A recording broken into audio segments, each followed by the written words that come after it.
Hi అండి. కొబ్బరి నూనెలో పసుపు వేసి చూడండి. మీరే ఆశ్చర్యపోతారు. వీడియో చూసే ముందు చిన్న రిక్వెస్ట్ అండి. వీడియో గనుక నచ్చితే లైక్ చేయండి, షేర్ చేయండి.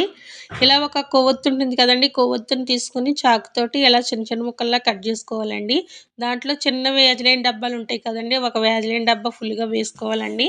2 స్పూన్లు కొబ్బరి నూనె వేసుకొని, ఒక స్పూన్ అయితే పసుపు వేసుకోవాలండి. ఇంట్లో పసుపు వంట పసుపు ఉంటుంది కదండీ! ఆ పసుపు వేసుకొని గ్యాస్ మీద పెట్టి కొవ్వొత్తి కరిగేదాకా కరిగించుకుంటే సరిపోతుందండి. గ్యాస్ ఆఫ్ చేసుకోవాలండి.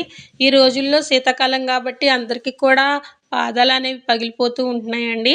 ఆ పగిలిపోయినప్పుడు మనం తయారు చేసుకున్న ఈ పసుపు ఉంది కదండీ!